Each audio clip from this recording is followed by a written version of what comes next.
Kenapa kelebihan berbelanja dekat TCE Taker ni? Tak tahu kan? Okey, mula boleh tengok sendiri, boleh pegang sendiri, dan yang paling penting kita kena test sendiri. Baru kita yakin nak beli kan. Tak tahu nak pilih harga ni.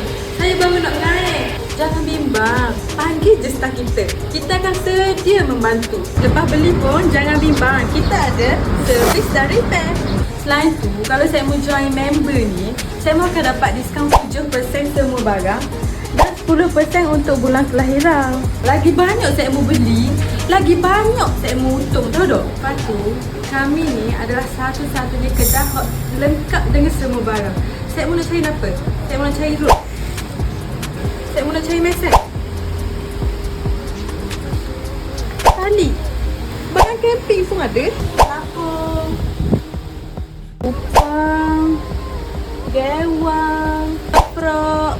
Apollo. Mata bong. Buka bong. Kedai. Ini.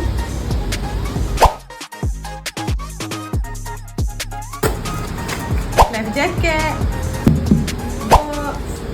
Selain tu, barang-barang hot berjerama daripada antarabangsa macam Sprite, Nenex, Puma, Bugasia, Dam, Strike Pro, Eagle Claw, Haji King, Shinju dan lain-lain pun ada.